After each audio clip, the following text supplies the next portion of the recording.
Kapolda Sumsel Irjen Andi Rian Jayadi menyatakan Lapas Narkotika Muara Beliti saat ini masih dijaga personel gabungan karena dalam proses perbaikan setelah kerusuhan warga binaan pada Kamis 8 Mei 2025.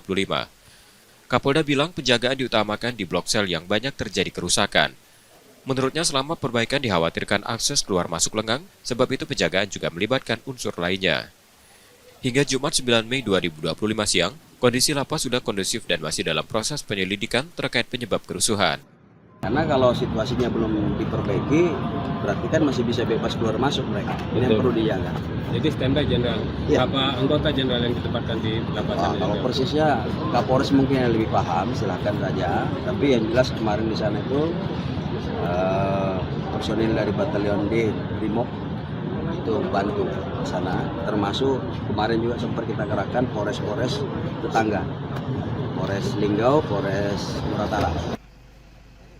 Sebelumnya kerusuhan pecah setelah warga binaan menguasai lapas karena diduga adanya razia ponsel. Reski Oktora, Muklas Diferensial, Kompas TV, Palembang, Sumatera Selatan.